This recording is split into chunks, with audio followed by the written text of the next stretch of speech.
यह कहानी है गंगापुर नाम के एक छोटे से गांव की, जहां लोग सीधे सच्चे और भोले भाले थे। लेकिन गांव से थोड़ी दूरी पर जंगल की शुरुआत में एक पुरानी सी झोपड़ी थी, जिसे लोग साधु की झोपड़ी कहते थे। अरे भाई, उस झोपड़ी के पास मत जाना। कहते हैं वहां रात को अजीब सी रोशनी दिखती है। काका, क्या वहाँ भूत है? नहीं बेटा, वहां कोई साधु रहता है, बहुत शांत, लेकिन कोई नहीं जानता वो दिन में कहां जाता है और रात को क्या करता है। वो साधु रोज की तरह सुबह सूरज उगने से पहले झोपड़ी से निकल गया और शाम ढलने के बाद लौटा। उसके चेहरे पर तेज था, लेकिन उसकी आंखों में कोई रहस्य छिपा हुआ था। उसी गांव में सुखराम अपनी पत्नी और बेटे के साथ रहता था। उसके घर की परिस्थिति दिन पर दिन बिगड़ती जा रही थी। एक दिन सुखराम अपनी पत्नी से कहता है, खेत में अब कुछ नहीं बचा, बारिश भी धोखा दे गई, अब क्या करें? एक बार उस साधु से मिलने चलो। गांव में जो भी गया है खाली हाथ नहीं लौटा। लेकिन कल ही तो रामू काका कह रहे थे उस साधु की झोपड़ी के पास मत जाना, वहाँ रात में कोई अजीब सी रोशनी नजर आती है। अजी, हमें कौन सा रात में जाना है, हम तो शाम को जाएंगे। मेरी सहेली का आदमी भी पहले बहुत परेशान था। जब से वो लोग साधु बाबा के यहाँ होकर आए हैं, तब से बहुत खुश है। अरे भाई ठीक है, जैसा तुम ठीक समझो। अगले दिन शाम को सुखराम और उसकी पत्नी साधु बाबा की झोपड़ी में जाते हैं। बाबा, क्या हम अंदर आ सकते हैं? आओ वत्स, सत्य की खोज करने वालों के लिए यह द्वार हमेशा खुला है। बाबा, मेरी हालत बहुत खराब है, खेत सूख गए हैं, घर में खाने तक का संकट है, कोई उपाय बताइए। वत्स, मैं तुम्हें कोई धन नहीं दूंगा, लेकिन एक रास्ता बताता हूं। कल सूरज उगते ही पूरब की ओर निकल जाना, जहां सूरज धरती को सबसे पहले चूमता है। वहां तुम्हें अपनी राह मिल जाएगी।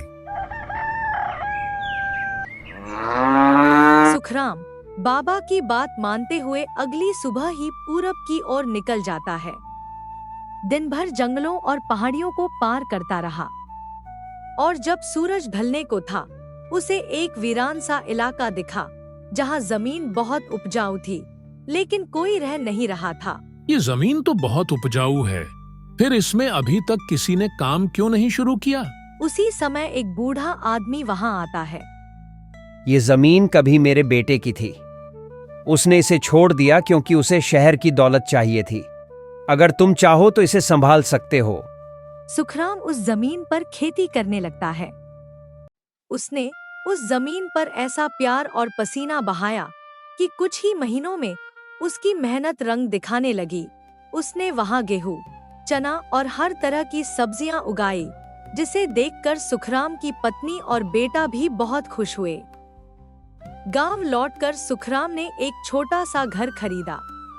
अरे सुखराम, तू तो राजा बन गया, ये कैसे हुआ? यह सब साधु बाबा की कृपा है।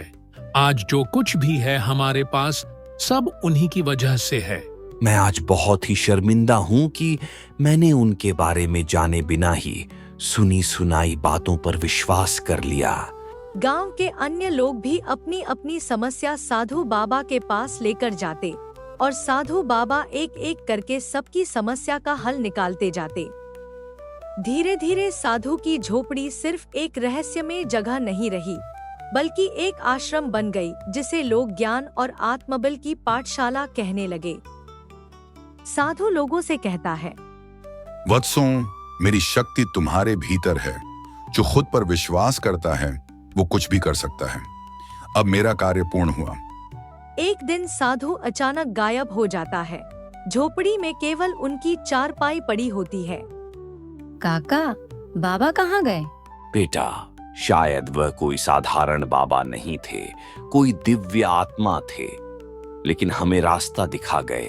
तो दोस्तों, ये थी आज की कहानी। अगर आपको पसंद आई हो तो लाइक, शेयर, कमेंट और सब्सक्राइब जरूर से करिएगा, ताकि हम और भी अच्छी अच्छी कहानियां आप लोगों के सामने लाते रहे। धन्यवाद।